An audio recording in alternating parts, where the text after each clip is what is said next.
Muy buenas tardes. Pues nos da mucho gusto poder celebrar hoy el bicentenario de la declaración del Acta de Independencia por el Congreso de Chilpancingo.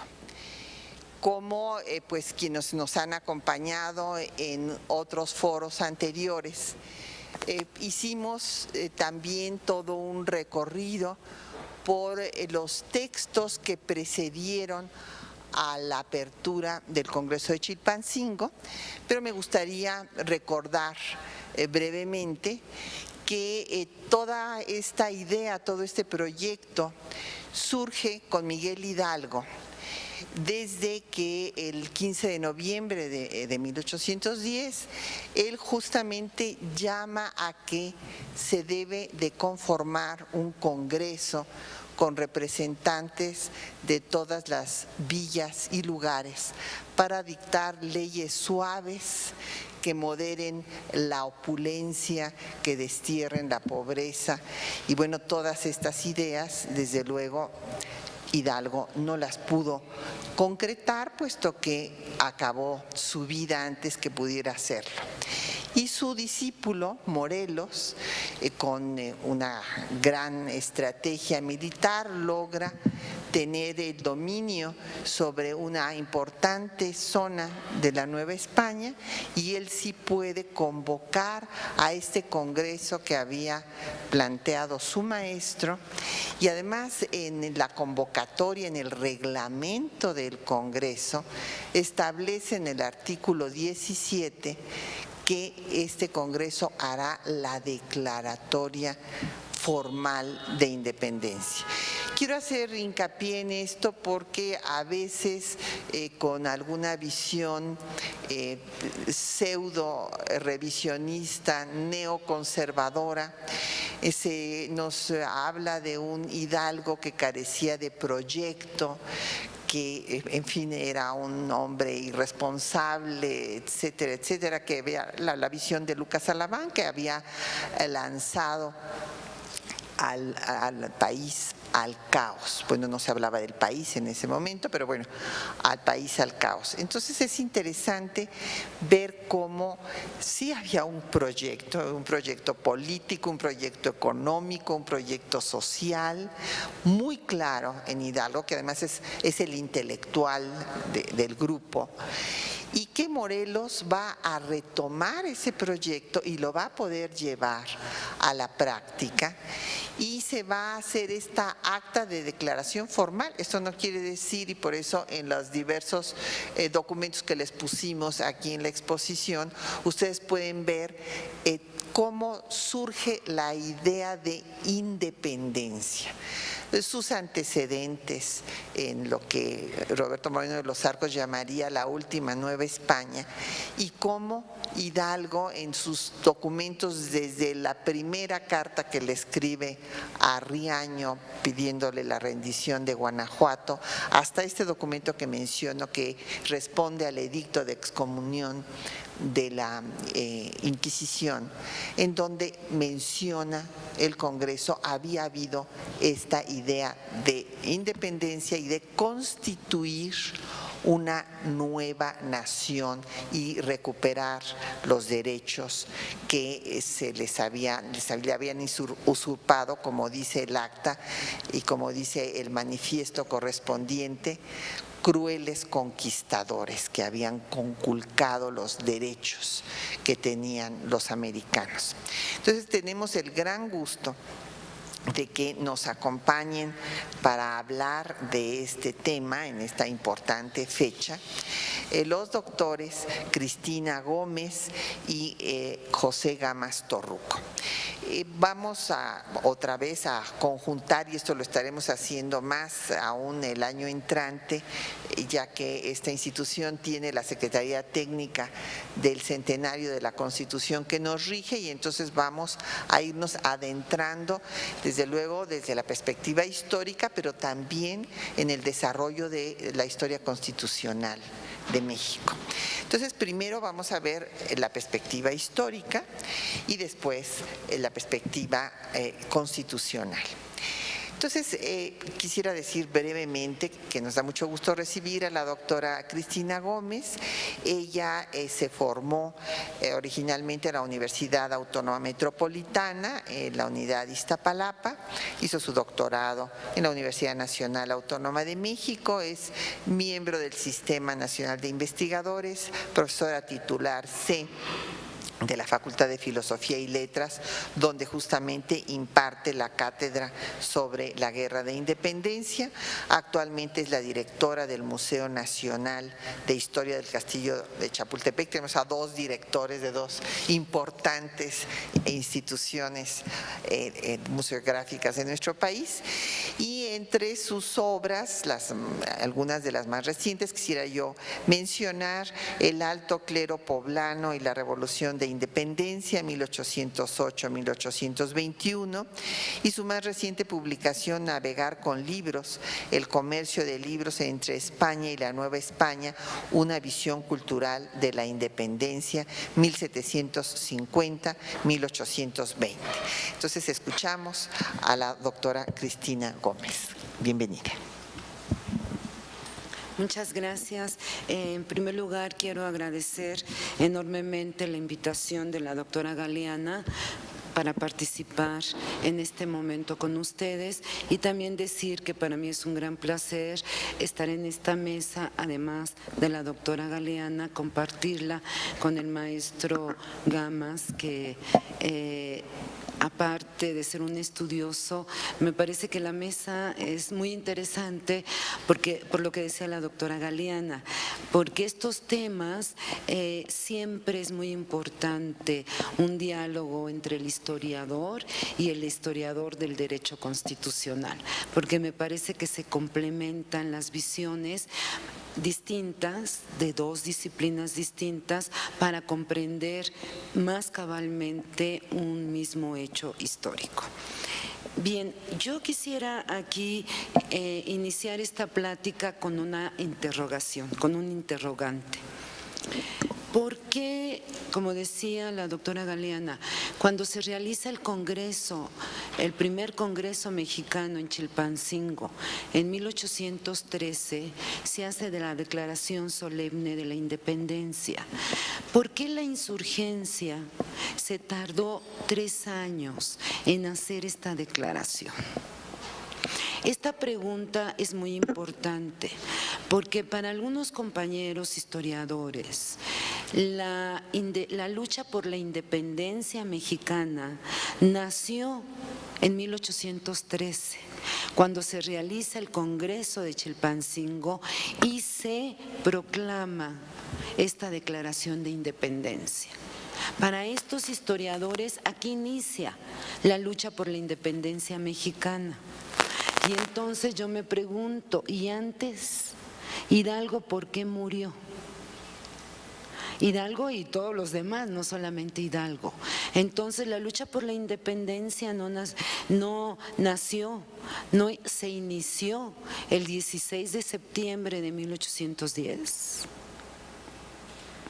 Este es lo primero que quisiera plantear y sobre todo dar respuesta a por qué es hasta el Congreso de Chilpancingo que se hace esta declaración solemne, que para mí, ahorita voy a explicar por qué se hace en ese momento, pero por supuesto que yo parto pues de un hecho histórico irrefutable, que es que este movimiento inició, como todos lo celebramos cada año, el 16 de septiembre de 1810. Bien, para responder a esta pregunta central de por qué fue hasta en el Congreso de Chilpancingo que se hizo esta declaración, tenemos que hacernos otra pregunta. La revolución inicia, como ya todos sabemos, o al menos creo que todos los que estamos aquí estamos de acuerdo con ello, en septiembre de 1810. ¿Qué proponía la insurgencia? Yo estoy totalmente de acuerdo con la doctora Galeana. porque también creo que estamos en minoría, Patricia. La verdad, historiográficamente hay que reconocerlo. Hay que reconocer que hay una corriente hegemónica que discrepa de nosotros, o nosotros discrepamos de ella, en donde dice lo que la doctora acaba de decir. Para muchos historiadores, el movimiento de Hidalgo iniciado en 10 era un movimiento que no tenía programa, que no tenía proyecto, que no tenía nada. Y agregándole que tampoco era una lucha por la independencia. Bien, yo creo que es falso. Yo creo que tienen proyecto desde ese momento, pero como cualquier revolución, el proyecto también se va construyendo en la marcha, en la lucha. Ninguna revolución, si nosotros, ahorita voy a hablar de la Revolución Francesa, le sucedió exactamente lo mismo que a nosotros y a todas las revoluciones incluso contemporáneas, a la Revolución de Independencia nuestra, a las revoluciones de independencia del resto de las colonias españolas que se encontraban en América y que ahora le llamamos América Latina. Le sucedió lo mismo que a nosotros, van construyendo su proyecto, lo van afinando. Desde este punto de vista, yo considero que aquí la historiografía no ha dado una respuesta adecuada. ¿Qué forma de gobierno quería Hidalgo construir una vez alcanzada la independencia?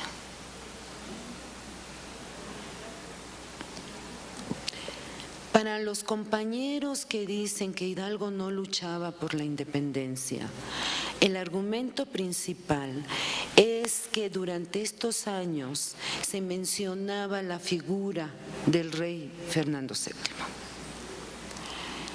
Y entonces pues no había independencia, porque al nombrar al rey español, que como ustedes saben, en ese momento está prisionero por los franceses. Los franceses tienen invadida la mayor parte, a partir de 8 y en 10, la mayor parte del territorio español peninsular, salvo esta parte de Cádiz, incluso Sevilla también la toman, por eso las Cortes de Cádiz se van a reunir en Cádiz. Y el rey está prisionero por los franceses. Entonces, para muchos historiadores, el hecho de que se mencione a Fernando VII es porque no hay independencia. Yo creo que esto es falso. En 1812, después de la muerte, del fusilamiento de Morelos y de sus compañeros, se crea el primer gobierno insurgente, establecido en Zitácuaro al mes siguiente del fusilamiento de Hidalgo, es decir, en agosto de 1811. Este es el primer gobierno insurgente. Y el año de 1812 tiene lugar, se dan a conocer 2 documentos que desde mi punto de vista son fundamentales para entender qué forma de organización política, qué modelo de Estado querían construir los insurgentes. Me refiero al Plan de Paz y Guerra del padre Cos y a los elementos constitucionales de Rayón, que era el presidente de la Junta de Zitácuaro. El documento de Cos, él lo publica en este documento, y antes incluso de publicarlo, Cos fue un gran publicista. Él editó 2 periódicos insurgentes de la Junta de Zitácuaro en Sultepec, cuando se encontraban en esta población, que es el Ilustrador Nacional y el Ilustrador Americano. Este documento del Plan de Paz y Guerra que él escribe, primero se lo dirige al virrey Venegas, y el virrey Venegas no contesta, y entonces lo publica. Fíjense, nada más les voy a leer una frase de este documento, porque está lleno de muchas ideas, como dice la doctora. Había ideas, ¿no? Pero yo nada más quiero sustraer esta idea de el modelo de organización política que querían construir. Y entonces el padre Cos dice en su plan de paz, dice: España y América, acuérdense que América lo debemos de tomar como Nueva España también, ¿no? Y la América septentrional, en fin. España y América son partes integrantes de la monarquía, sujetas al rey, pero iguales entre sí y sin dependencia o subordinación una respecto a la otra.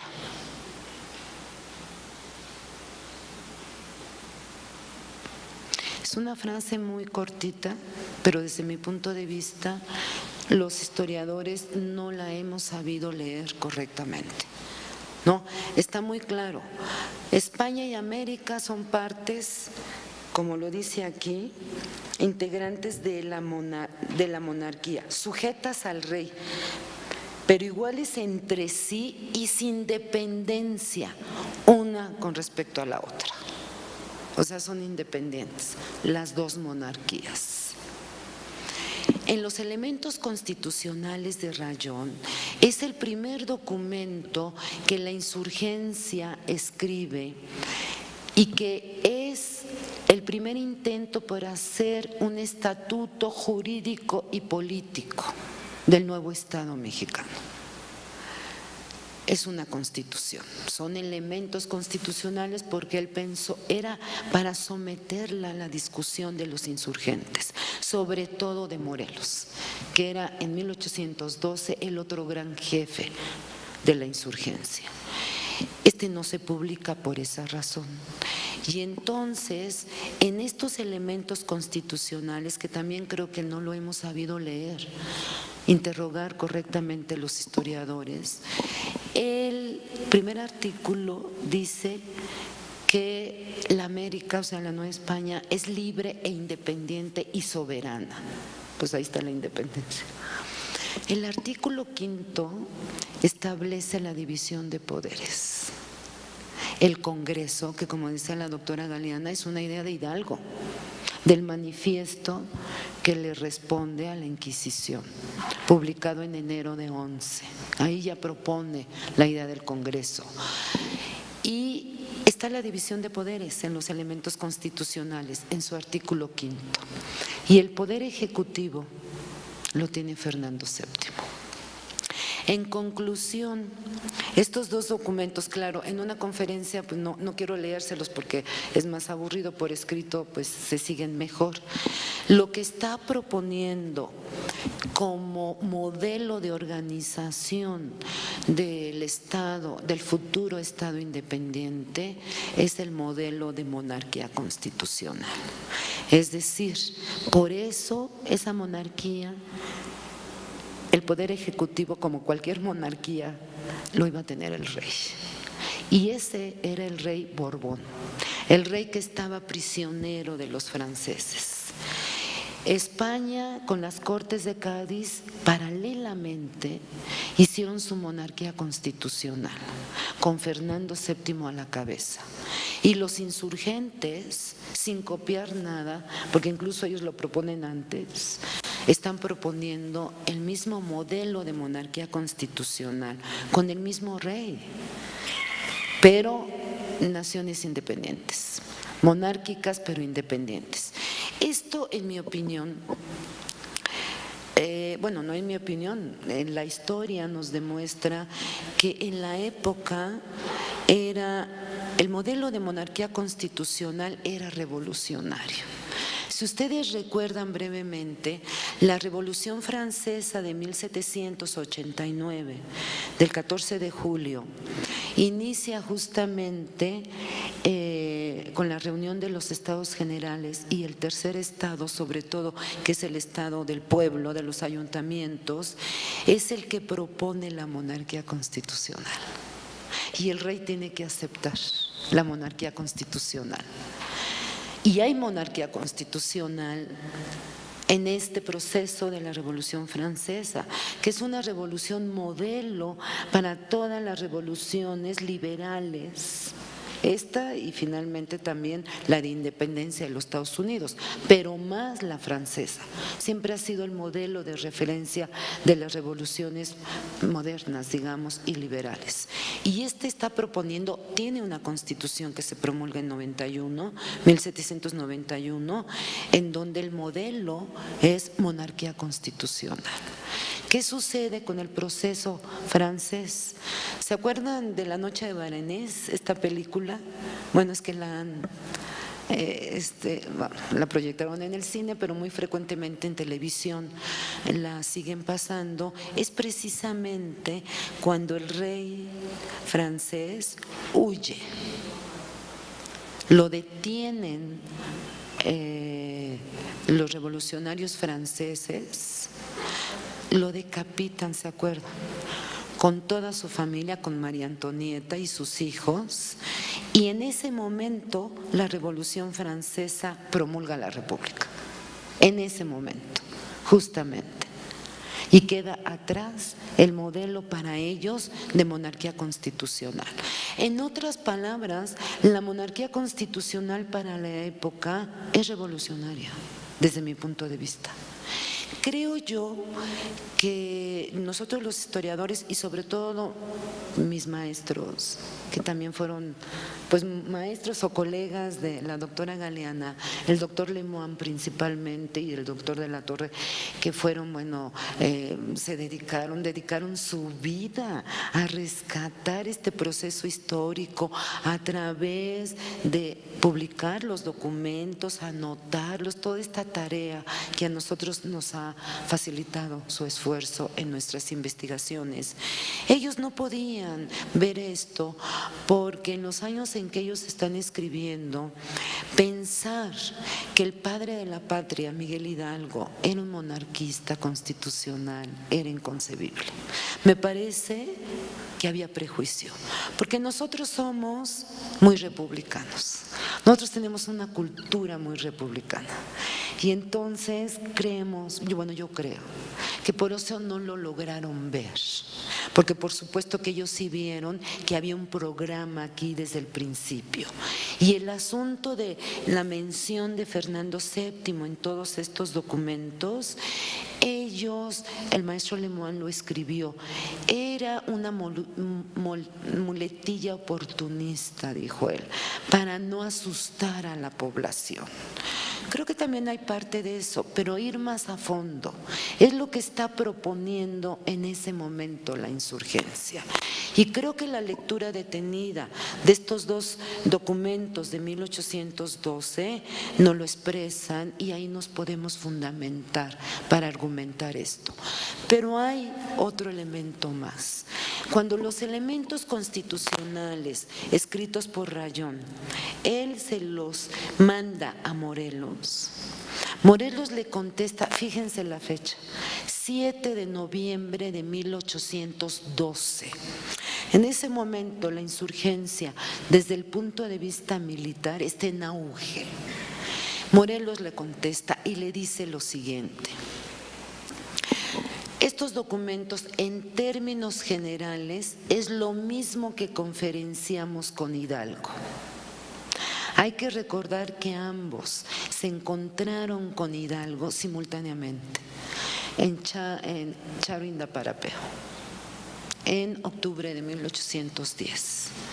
Es lo mismo que conferenciamos, pero hoy, dice Morelos, y debido a las circunstancias que todos ya sabemos que tiene la suerte de Fernando VII, es necesario excluirlo de nuestro documento para dar a conocer nuestra Constitución. ¿Qué está diciendo ahí Morelos? Noviembre de 1812. Ya no es viable la monarquía constitucional. Tenemos que impulsar la república. Por eso, cuando se inaugura el Congreso de Chilpancingo en 1813, en septiembre, porque el septiembre siempre ha sido muy importante en este país para estas luchas, para la lucha de la independencia. Septiembre se inició esta lucha, septiembre se hace este primer congreso y finalmente en septiembre se consumará la independencia, aunque con otro proyecto, pero bueno, es parte del proceso político. Cuando se inaugura este congreso, el discurso de inauguración lo había hecho Carlos María de Bustamante, ideólogo de la causa insurgente, y se lo había remitido a Morelos para su lectura. En este discurso venía la mención de Fernando VII. Lo borra Morelos, antes obviamente de su lectura, y cuando lee el discurso está eliminado Fernando VII. ¿Cuál es la esencia? ¿Por qué lo elimina? Porque está eliminando la monarquía constitucional. Y efectivamente, uno de los aspectos fundamentales del Congreso de Chilpancingo es que desde los elementos constitucionales, desde los sentimientos de la nación y todos los demás acuerdos, ellos adoptan la república como forma de organización del futuro Estado independiente. Ellos la adoptan ahí. Esa es la gran ruptura que hubo, pero ruptura en el sentido de cómo un proceso y las ideas políticas van madurando, desde mi punto de vista. Y entonces ese Congreso, entre todos sus acuerdos, uno de ellos es promulgar una Constitución que se va a hacer hasta el año siguiente en Apatzingán. Y esa Constitución, obviamente, el modelo es republicano. Es decir, está la división de poderes, como hoy en día, como en todo modelo republicano, el legislativo, el judicial y el ejecutivo. Pero el ejecutivo no lo tiene el rey. En el caso de la Constitución de Apatzingán son 3 personas. Bien, entonces lo importante del Congreso de Chilpancingo es que los sentimientos de la nación es el programa insurgente que se viene generando desde el 16 de septiembre de 1810. La abolición de la esclavitud, de las castas, del tributo, eso lo dijo Hidalgo. Y Morelos lo desarrolla, es la lucha lo que lo está desarrollando y es un documento más completo de reivindicaciones sociales y sobre todo del tipo de sociedad que querían construir. ¿Se acuerdan de aquel artículo tan importante de los sentimientos de la nación? Cuando Morelos escribe que este Congreso sea capaz de expedir leyes que moderen la indigencia y la opulencia, que se aumente el Jordán del pobre. Bueno, ese es un programa, ese artículo encierra la sociedad que querían construir, donde no hubiera tanta desigualdad social. Pero eso tampoco es nuevo. En la insurgencia, está desde Hidalgo, pero aquí se formula de manera más completa, porque son muchos artículos, pero al mismo tiempo que están formulando su programa social, formulan su programa político. ¿Qué tipo de Estado quieren construir? Y Chilpancingo dice, y ahí Morelos juega un papel fundamental, la república, es la república, y se aprueba la república. Bien, fíjense lo que dice el acta de independencia de ese día. Es muy breve, ¿no? El acta de independencia.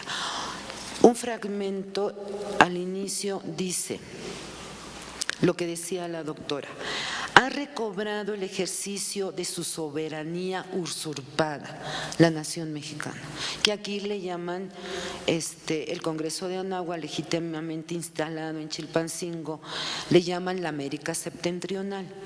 Ha recobrado el ejercicio de su soberanía usurpada, que en tal concepto, esta frase a mí me parece bellísima, queda rota para siempre jamás y disuelta la dependencia del trono español, del trono. es decir, de los Borbones. El trono son los Borbones. Ustedes saben cómo son las casas reinantes. Los Borbones gobernaban en Francia, ¿no? Luis XVI, el que decapitan los franceses durante la Revolución Francesa, es Borbón. Fernando VII es Borbón. Ese es el trono. Tienen varias casas. Es la misma familia, la misma dinastía, una francesa y la otra española.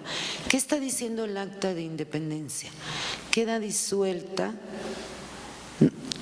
para siempre, jamás, y disuelta la dependencia del trono español. Porque antes, en la propuesta previa, no estaba disuelta la dependencia del trono de los Borbones. Porque un Borbón, en este caso Fernando VII, iba a ser el rey de este nuevo estado, de esta nueva monarquía.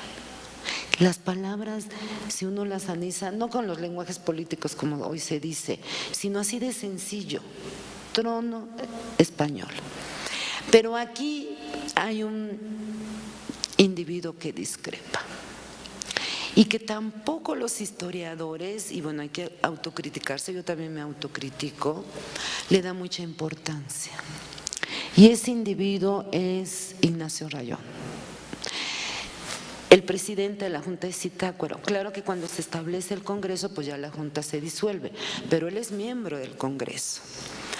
Él escribe un documento cuando se declara el 6 de noviembre, hace exactamente 200 años, esta declaratoria del Congreso Solemne de la Independencia. Él escribe una carta dirigida al Congreso. Me opuse cuando discutimos esto. ¿Por qué me opongo a esa declaración de independencia? Aquí hay otra pregunta, porque así somos los historiadores, tenemos que preguntarnos y preguntamos pues, para darla o acercarnos a una respuesta. Si no nos interrogamos, pues no damos, ¿no? Con una explicación más completa. ¿Por qué López Rayón, insurgente, líder, indiscutible, ¿no?, se opone a esa declaración de independencia? Cuando él escribió los elementos constitucionales, ¿se está oponiendo a la independencia? No. ¿A qué se está oponiendo? A los términos, a la ruptura con el trono español.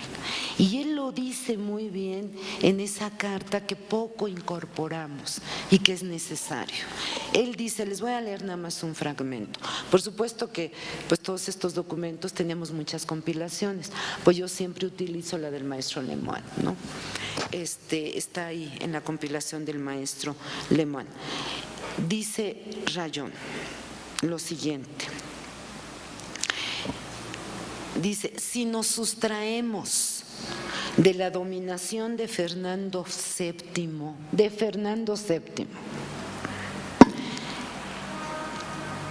se fomentará, declarada la independencia y aleccionados en la actual lucha, se pregunta lo siguiente. Si hacemos eso, porque ya lo estaban haciendo, ya estaba publicada la Declaración de Independencia, ¿quién garantizará? Fíjense qué importante esto.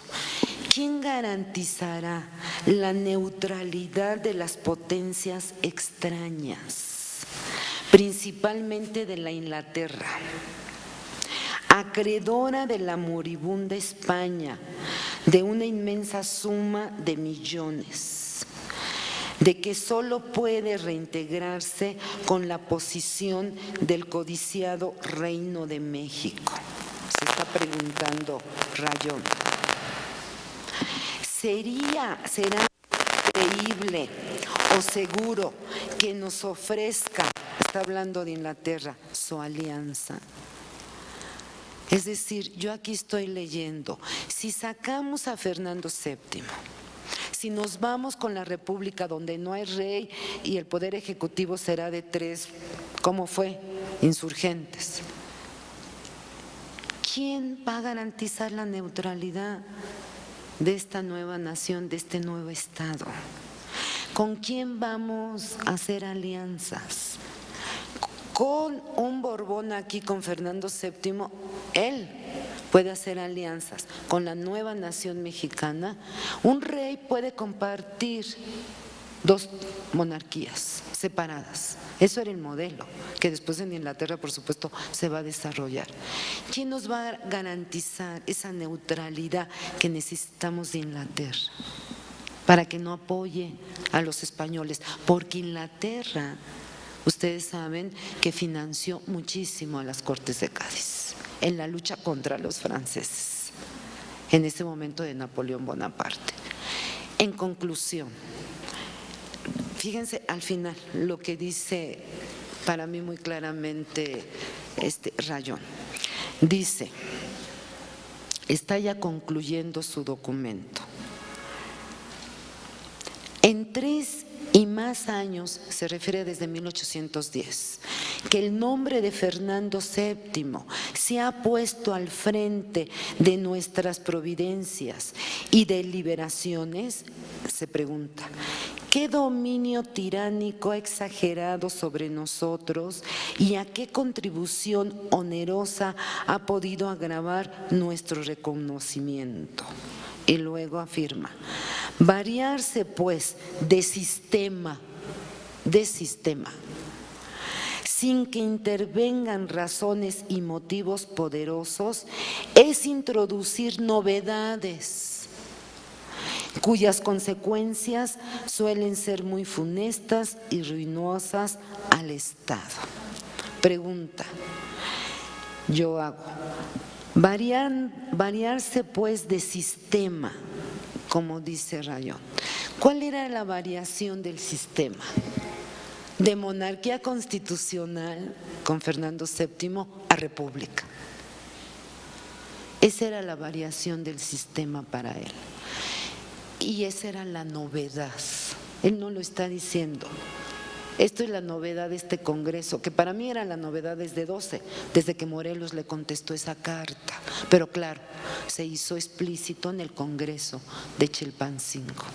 En conclusión, el acta de independencia que se solemniza hace 200 años por el Congreso de Chilpancingo era justamente porque era, como se decía en América del Sur, la independencia absoluta, es decir, la república.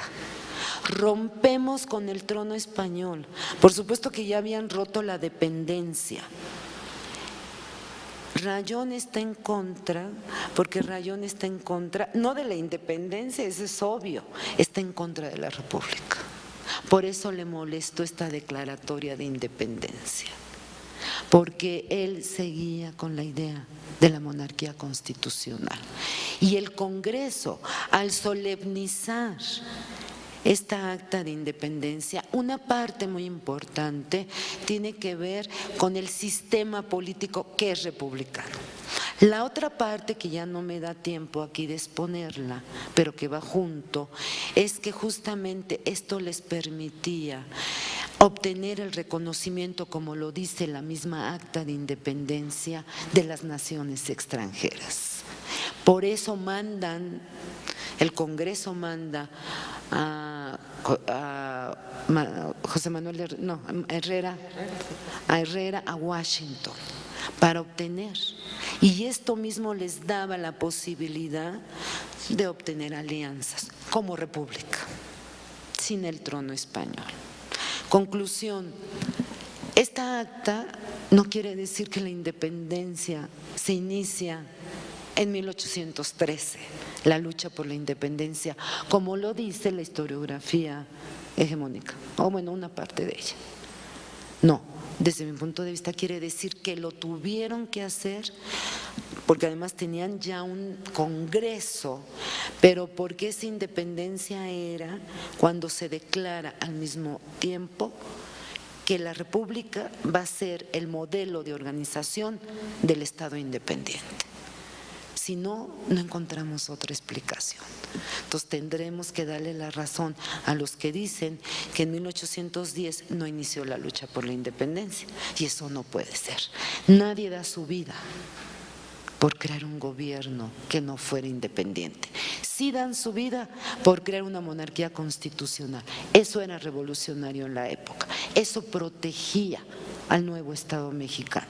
En ese momento era la concepción y era revolucionario. No se trata de que el padre Hidalgo no lo fuera, por supuesto que lo fue, era lo más viable. Y con esto termino. Preguntarnos una cosa. ¿Por qué nuestro país en 1821 salió a su vida independiente precisamente como monarquía constitucional con Iturbide? ¿Por qué? Desde el punto de vista del proyecto insurgente fue un retroceso, pero al mismo tiempo ellos en 10 pensaban que esa era la salida viable para 10. Y finalmente en 21 los insurgentes como Guerrero tuvieron que aceptarlo. Tampoco Iturbide está siendo original, es la época. Muchas gracias. Quiero terminar con esto. Si nosotros hoy somos republicanos, eso yo quiero subrayarlo, se lo debemos a la Revolución de Independencia, se lo debemos a los insurgentes. Muchas gracias.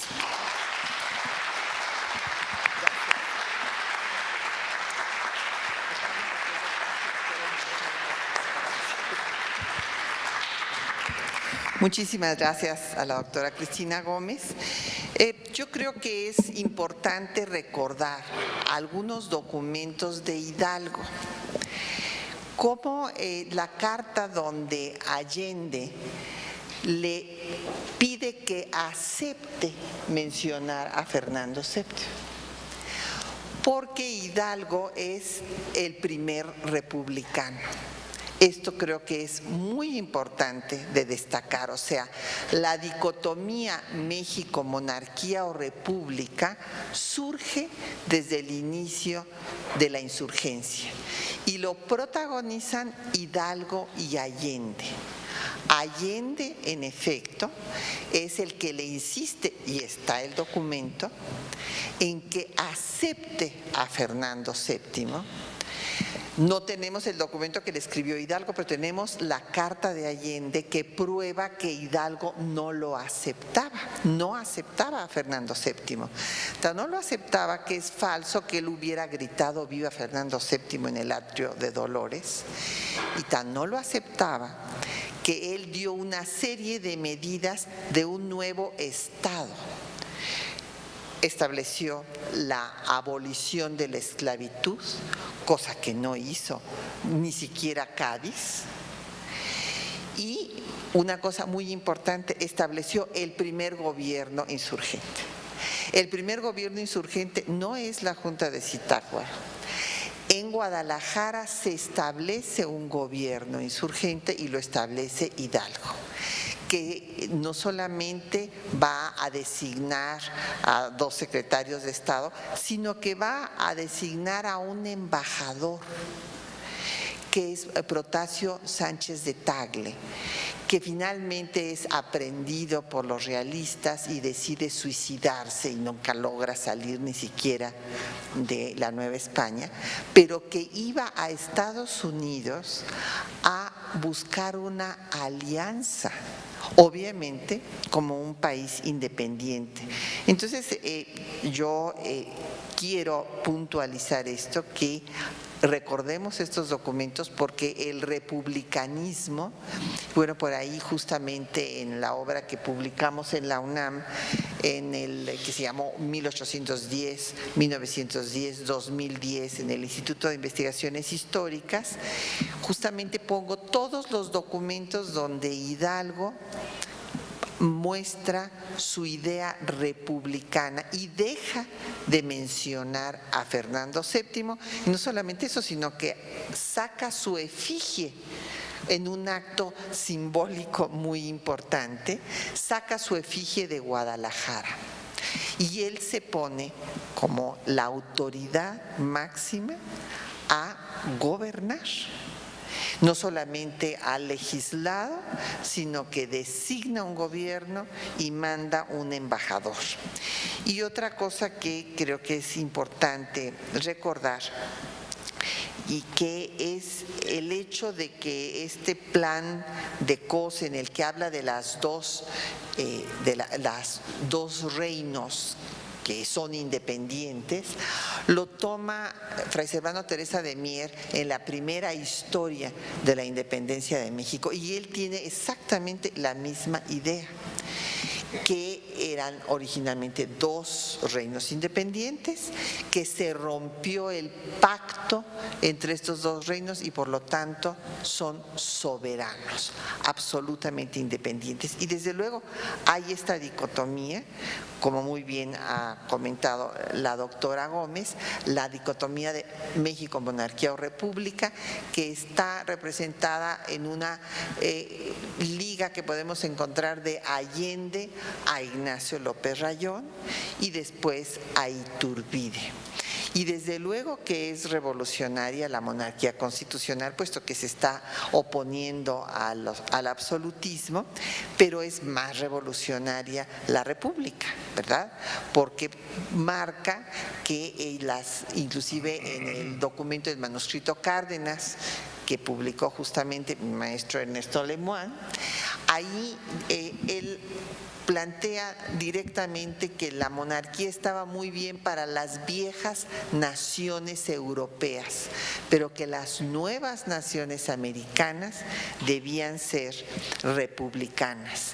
Entonces, sí hay estas dos ideas de independencia, una bajo el régimen monárquico, y la idea de monarquía continuará y va a acabar hasta el Cerro de las Campanas en 1867, hasta ahí se va a liquidar, pero sigue habiendo esta idea de que el nuevo país puede organizarse o en una monarquía o en una república, pero la semilla ya del republicanismo yo creo que la podemos encontrar en Hidalgo, en estos actos absolutamente soberanos que no tienen nada que ver con un reino dependiente de Fernando VII, y en los actos, desde luego, que hace el Congreso de Chilpancingo y la Constitución, bueno, la Constitución para la libertad de la América Mexicana, nada menos.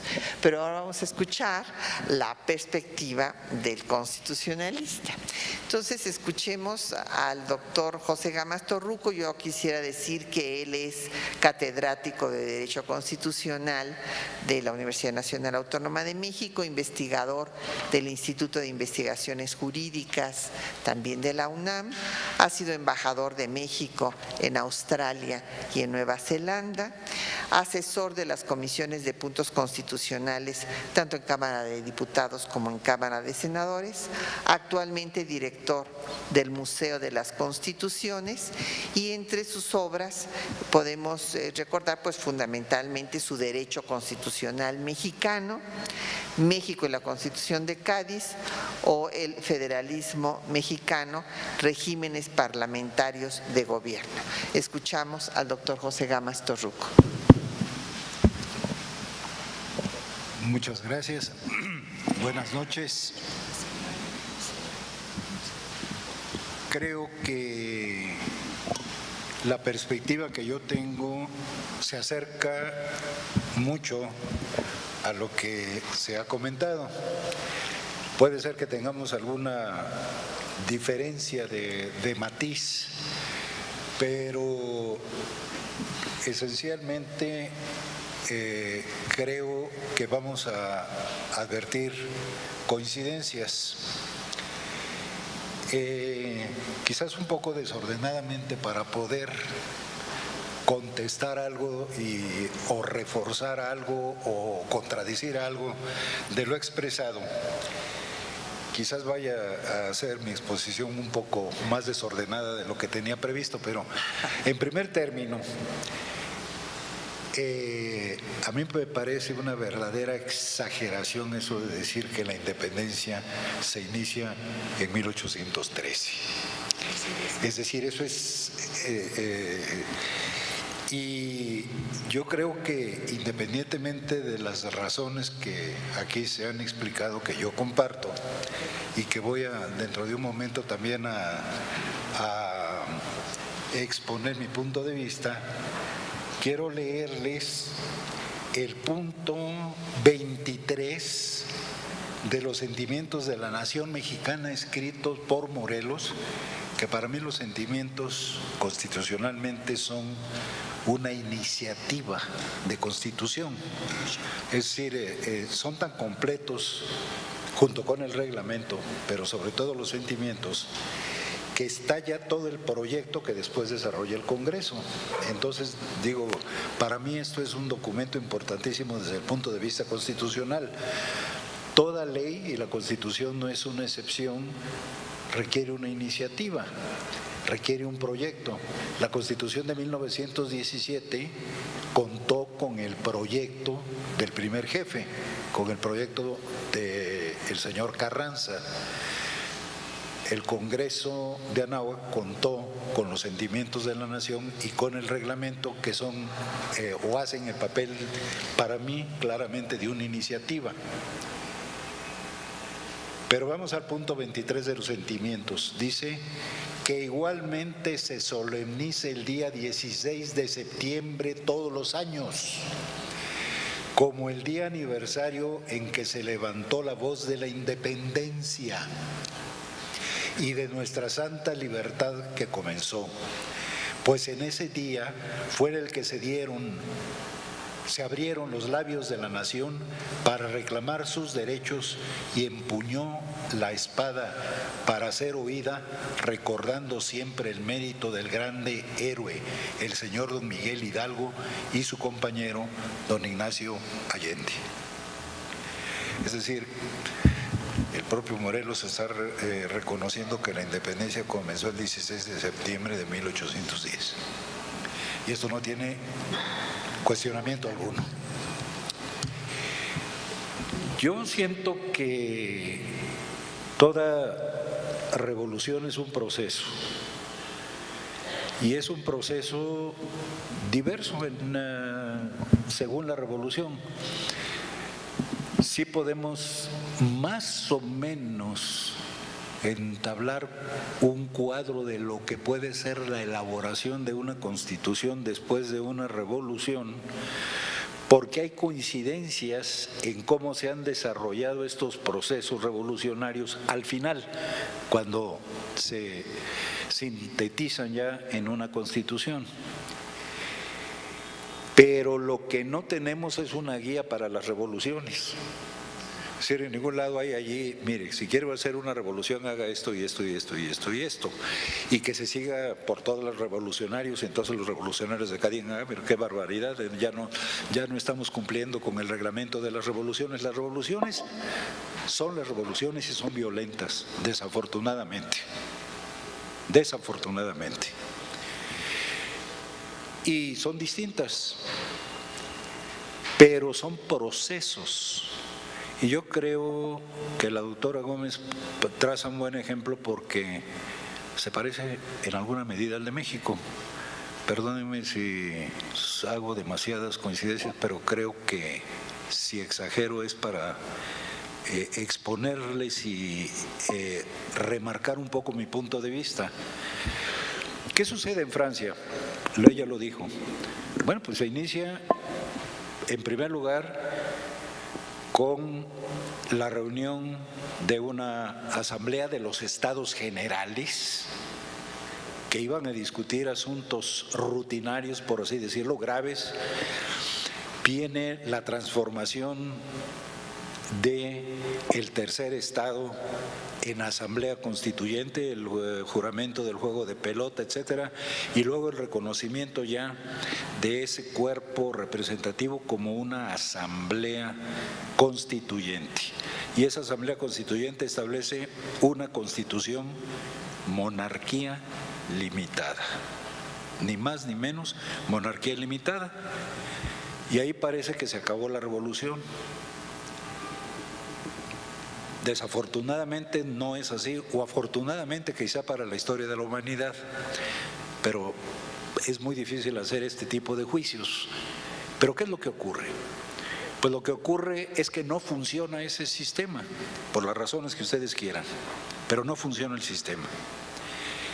Y viene que la captura del monarca, se habló de Varén, efectivamente, la captura de la familia real y la convocatoria, ahora, ya fuera de toda regla, inclusive las historias constitucionales francesas dicen esa convocatoria fue ilegal porque ya había habido una transición legal con todo y la toma de la Bastilla y todo lo que ustedes quieran, de la monarquía absoluta a la monarquía limitada. Pero ahora se dice, no, se acabó. Los monarcas encerrados a prisión, después ejecutados, y se proclama la República. Y se convoca una convención utilizando el sufragio universal, y esa convención va a ser importantísima incluso desde el punto de vista constitucional para México, porque es esa convención la que va a tener una influencia en sus documentos, tanto en todos los documentos posteriores, pero principalmente ya en la Constitución de Apatzingán.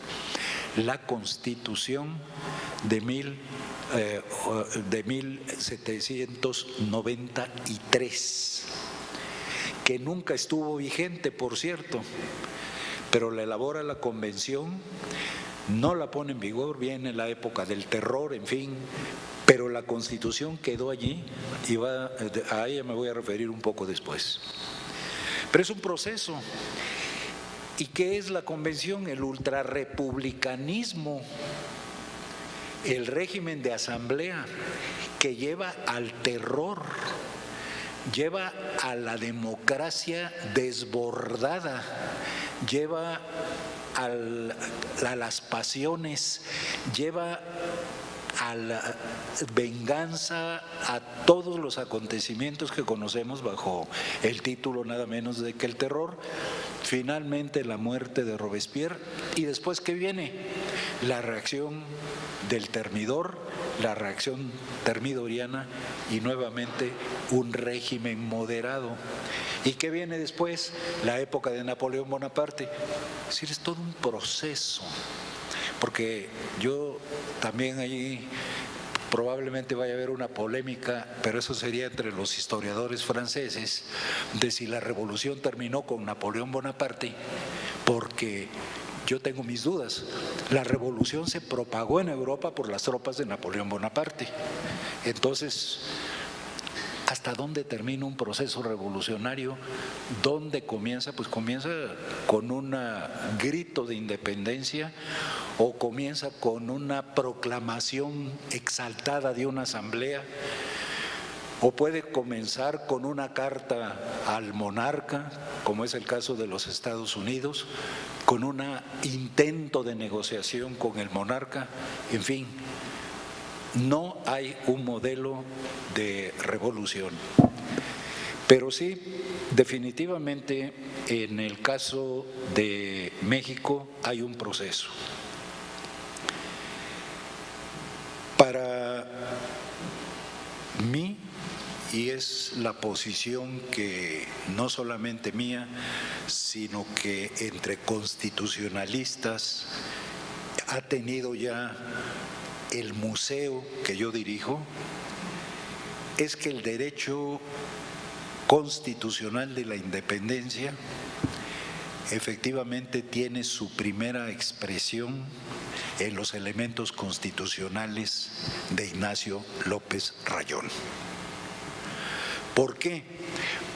Porque es el primer intento de proyecto y efectivamente se está pensando en la monarquía limitada. También en Francia se pensó en la monarquía limitada. Rayón expresó sus razones, Morelos no las aceptó, pero al fin y al cabo son razones de rayón.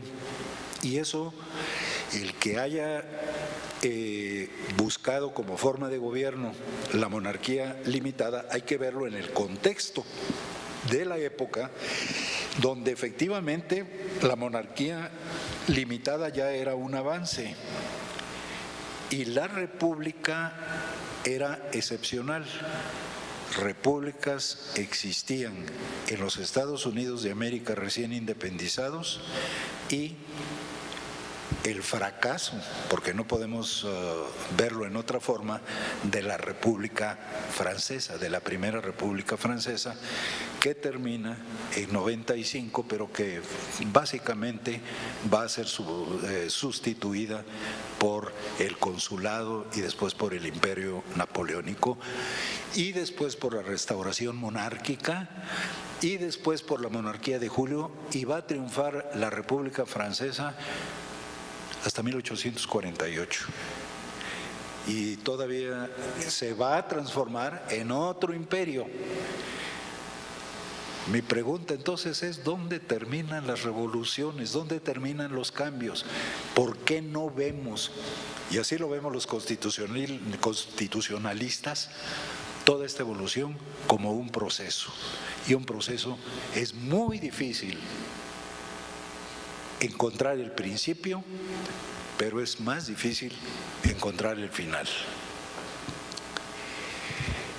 ¿Qué es lo que nosotros hemos visto como constitucionalistas en toda esta parte de la historia de México? Hemos visto un proceso constitucional. ¿Qué es una constitución? Una constitución es finalmente una norma. Es una norma suprema, es una ley suprema que establece las bases de organización de toda la comunidad. Así se entendían las constituciones ya desde esa época. ¿Cómo surge el fenómeno? Bueno, otra vez nos tendríamos que ir a muchos antecedentes que no viene el caso en este momento relatar, pero que van, creo yo, hasta la Inglaterra del siglo XVII, hasta la obra de John Locke, donde yo he encontrado las primeras claras referencias a que hay una norma suprema de la cual dependen todas las demás. Y después, pues ya el pensamiento del siglo de las luces, pero no está tan claro como usualmente se dice, porque a mí nunca me quedó claro, y leí en otra época bastante a Juan Jacobo Rousseau, que Juan Jacobo Rousseau tuviera claro el concepto de constitución. Sí tenía claro el concepto de soberanía, y a ese me voy a referir. En la época el concepto de soberanía ya se había desarrollado. Desde luego, otra vez es un concepto muy antiguo. Se señala por allá de 1570 y tantos, cuando Jean Bodin, bajo la monarquía de, si mal no recuerdo, fue de Enrique III, en Francia, durante las guerras de religión, él publica su libro y define a la soberanía como simplemente una potestad de la república. Él habla de república para englobar toda la organización política de la época, digamos ya al Estado. Clarísimamente allí él habla de potestad soberana, y de ahí el concepto de soberanía que va a tomar finalmente, porque no es el único que lo hace, Juan Jacobo Rousseau, y habla de soberanía. Y Rousseau sí define la soberanía como el ejercicio de la soberanía. Él dice, es precisamente la base de la organización, el ejercicio de la soberanía. ¿Pero qué es la soberanía? La voluntad general. Y ahí viene ya la idea de la voluntad general que ustedes conocen, se ha hablado mucho, la voluntad general, que se expresa según Rousseau, se va a expresar, pero se va a expresar siempre en una forma directa. También esto es de sobra conocido. Rousseau en realidad concluye que la democracia debe ser directa, o sea, todos nos reunimos en la plaza pública y todos votamos allí las leyes. Imposible, imposible en la realidad. Rousseau caracteriza la soberanía, inalienable, imprescriptible, absoluta, etc. Pero es el pensamiento de un revolucionario de Sieyès, de José Sieyès, quien va a actualizar ese concepto y a darle un sentido, y es que esa soberanía, esa voluntad general tiene etapas evolutivas. Hay la voluntad general, pero también hay la voluntad común y finalmente la voluntad representativa. Y de allí se origina la idea que sí cruza el continente del Congreso Constituyente. Es decir, que para que se pueda ejercer la voluntad general de la que habla Rousseau, es preciso nombrar representantes. Representantes que se reúnan en una asamblea, y esa fue la base del tercer estado precisamente en Francia, que se reúna pero con el específico propósito de expedir una constitución, y él le llama a esto poder constituyente, término que estamos utilizando todavía el día de hoy y creo que lo vamos a seguir utilizando durante mucho tiempo en las clases de Derecho Constitucional. El poder constituyente, distinto de los poderes constituidos. Es el poder constituyente a través de la Constitución el que crea al Poder Ejecutivo, al Poder Legislativo y al Poder Judicial. Y una vez que ha terminado con esa labor, que ha elaborado esa Constitución, que se ha promulgado esa Constitución, el día de hoy se sigue este procedimiento escrupulosamente todavía, con el añadido de que el día de hoy las constituciones se someten a refrendo y a un referéndum del pueblo. Eso ha sido el caso de las últimas constituciones. Ya la aprobación por el voto universal de que esa va a ser la Constitución. Se completaría así el ciclo. ¿Qué es lo que ocurre en Chilpancingo? Morelos convoca a un Congreso Constituyente. Ese Congreso Constituyente se reúne. Ese Congreso Constituyente elabora una Constitución y la pone en vigor. Ese Congreso Constituyente, ¿cómo se formó?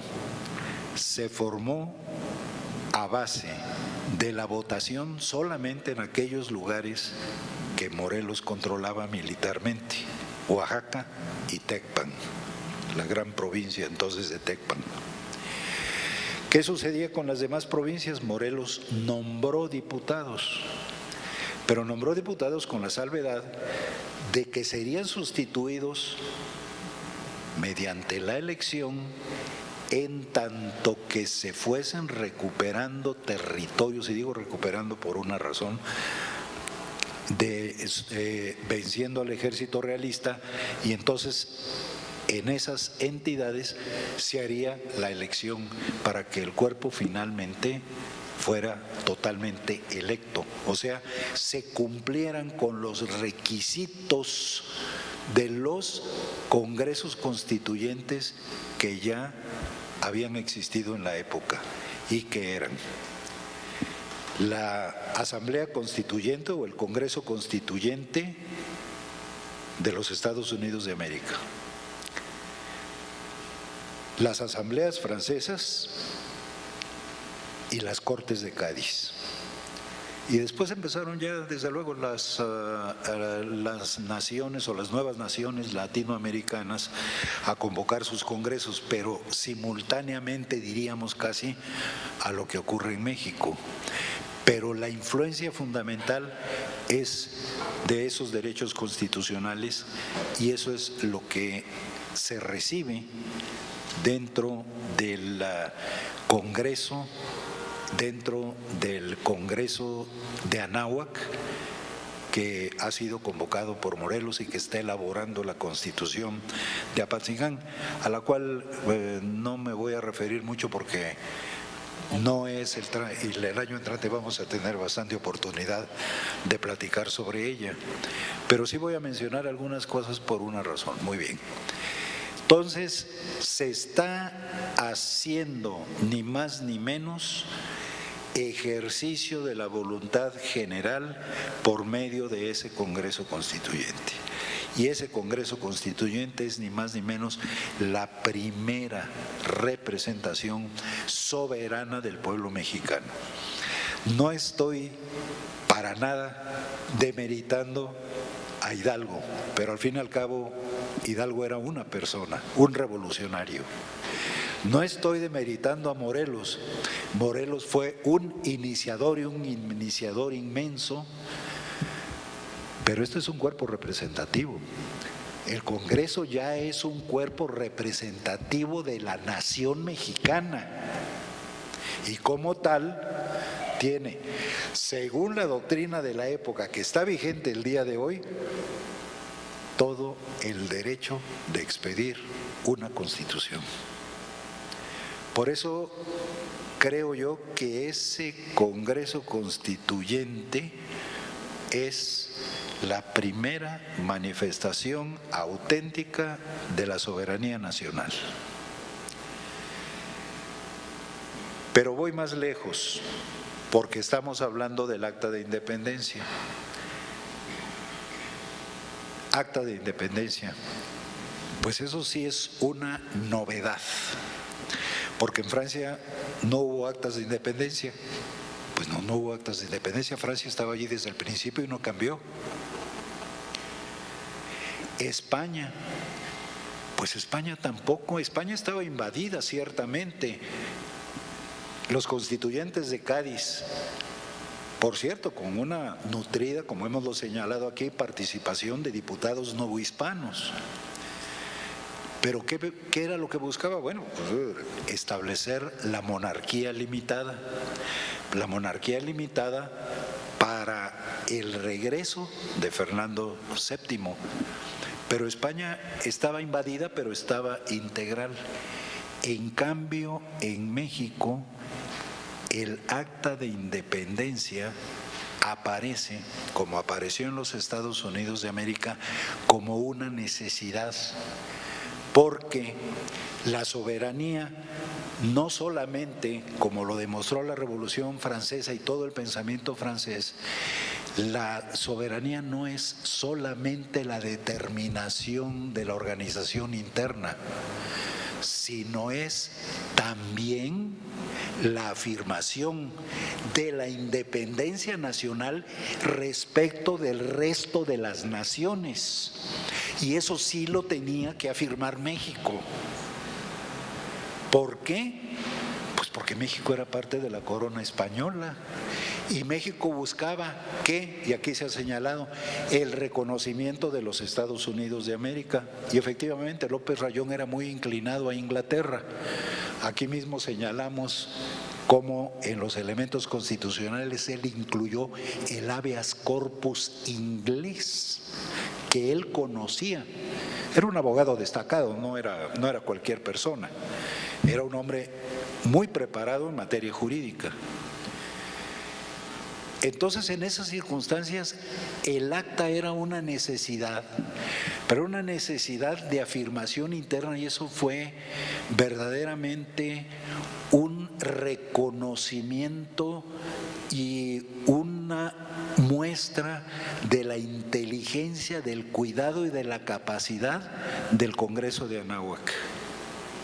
Es decir, tenemos que ser independientes para poder ser soberanos.